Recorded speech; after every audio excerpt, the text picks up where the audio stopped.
YCP అగ్రనేత జగన్ నిర్ణయాలు ఆ పార్టీని గట్టెక్కిస్తాయా, మరింత గందరగోళానికి గురి చేస్తాయా అంటే పరిణామాలు పుట్టి ముంచేలా ఉన్నాయి. ఇప్పటికే పలువురు ముఖ్య నేతలు పార్టీకి గుడ్ బై చెప్పారు. ఇంకా అసంతృప్తి జ్వాలలు రగులుతూనే ఉన్నాయి. అదే సమయంలో సంక్షేమ పథకాలే జగన్ను బయట పడేస్తాయా, భస్మాసుర హస్తంగా వైసీపీతో సహా జగన్ను పాతాళానికి తొక్కుతాయా అనే చర్చ హాట్గా సాగుతోంది. బీసీల పేరు చెప్పుకొని జగన్ కోటరీలోని పెద్దలే పెత్తనం చెలాయిస్తున్నారని ఓ వర్గం మదన పడుతోంది.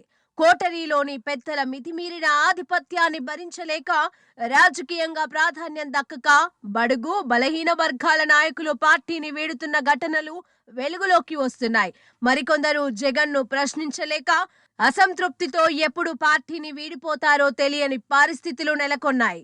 వైసీపీలో ప్రముఖంగా సజ్జల రామకృష్ణారెడ్డి, విజయసాయిరెడ్డి, వైవి సుబ్బారెడ్డి, ఆళ్ల అయోధ్య రామిరెడ్డి, ధనుంజయ రెడ్డి మాత్రమే అభ్యర్థుల జాబితా సిద్ధం చేస్తారు. ఆ తరువాత జగన్ ముందుంచుతారు. ఎంపీ మోపిదేవి వెంకటరమణకు అలాగే జరిగింది. ఒకప్పుడు జగన్ కు అత్యంత సన్నిహితుడైన ఆయనకు ఇప్పుడు నియోజకవర్గమే గల్లంతైంది.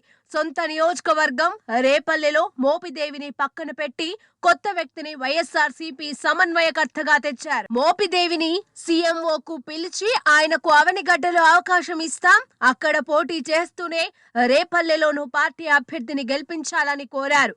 గెలవలేని వ్యక్తిని రేపల్లెలో పెట్టి ఆయనను గెలిపించమని మళ్ళీ నాకే చెప్పడమేంటి అని మోపిదేవి నివ్వెరపోవడం మినహా చేసేదేమీ లేకుండా పోయింది. అదేదో తనకే సీటు కొనసాగిస్తే సరిపోతుంది కదా అని మదన పడుతున్న మోపిదేవి పైకి మాత్రం కొన్ని సందర్భాలలో మనసు చంపుకోవాల్సి వచ్చిందే అని బాహాటంగానే అసంతృప్తి వ్యక్తం చేస్తున్నారు. వైఎస్ఆర్సీపీలో డొక్కా మాణిక్య వరప్రసాద్ పరిస్థితి మరింత దయనీయంగా ఉంది. గతంలో మంత్రిగా కూడా పనిచేసిన ఆయన దళిత వర్గానికి చెందిన సీనియర్ నేత ఇప్పుడు సీఎంను కలిసే అవకాశం కల్పించాలని వేడుకుంటున్నారు.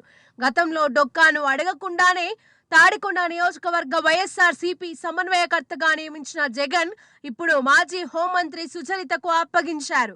అయోమయంలో పడిన డొక్కా తన పరిస్థితిపై స్పష్టత కోసం సీఎంను కలవాలన్నా కుదరడం లేదు. వైసీపీలో మార్పులు చేర్పులపై మాజీ మంత్రి డొక్కా మాణిక్య వరప్రసాద్ కీలక వ్యాఖ్యలు చేశారు. సీఎం జగన్ తీసుకున్న నిర్ణయంపై అడిగే దమ్ము ధైర్యం వైసీపీలో ఎవరికీ లేదని అన్నారు. అయినా తనకు ఎన్నికల్లో పోటీ చేయాలనే ఆశ లేదని, కానీ ఒక్కసారి జగన్ను చూడాలని ఉందని డొక్కా మాణిక్య వరప్రసాద్ ఆసక్తికర వ్యాఖ్యలు చేశారు. నేను వైఎస్ఆర్సీపీలో చేరిన తర్వాత ఈ నియోజకవర్గంలో జరుగుతున్న అనేక పరిణామాల వలన జగన్మోహన్ రెడ్డి గారు ఎందుకు నిర్ణయం తీసుకున్నాడో నాతో ఏం సంప్రదించలేదు. ఆయన ఒక దశలో నన్ను సమన్వయకర్తగా నియమించాడు. ఆగస్టు 19వ తారీఖు నన్ను సమన్వయకర్తగా నియమిస్తే మళ్ళీ 24వ తారీఖు అంటే వారం రోజుల్లో నీకు సర్వేల్లో వ్యతిరేకత వచ్చింది, లేకపోతే నీకు ఏదో కొత్త ఒపీనియన్ నెగటివ్ ఉంది, ఆగిపోమని చెప్పాను. అదేం సార్, నేను రమ్మన్నానా, నేను అడిగానా? మళ్ళీ 1 వీక్లో ఎట్లా ఒపీనియన్ మారుతుందని చెప్పి ఆ పెద్దల్ని నాతో మాట్లాడిన పెద్దలతోనే మాట్లాడటం జరిగింది. సరే, వాళ్ళు చెప్పే కారణాలు వాళ్ళు చెప్పారు. మళ్ళీ మరొకరిని సమన్వయకర్తగా నియమించారు. అతను ఉన్న టైంలోనే మళ్ళీ ఈ ప్రాసెస్లో మళ్ళీ నువ్వు కట్టెస్ట్ చేయాల్సిందే అని చెప్పి పెద్దలు కొంతమంది మాట్లాడటం జరిగింది. తాడికొండకు నువ్వే అభ్యర్థి అని చెప్పారు, పెద్దలంతా చెప్పారు, ముఖ్యమంత్రి గారు సహా అందరూ చెప్పారు. నాకు ఆర్థిక పరిస్థితి బాగాలేదని చెప్పాను, ఎన్నికల రాజకీయాలకి నేను దూరంగా ఉంటానని కూడా చెప్పడం జరిగింది. కానీ పార్టీ అనేక నిర్ణయాలు అలా తీసుకుంది. తర్వాత పరిణామాల్లో సుచరిత గారిని మళ్ళీ నామినేట్ చేశారు మన కర్తవ్యం. జగన్మోహన్ గారి నిర్ణయాన్ని ఎవరు ప్రశ్నించే ప్రశ్న లేదు, నాతో సహా ఎవరు దాన్ని ప్రశ్నించలేదు. దాన్ని తప్పకుండా ఆమోదిస్తాం, సుచరిత గారి కోసం పనిచేస్తాం.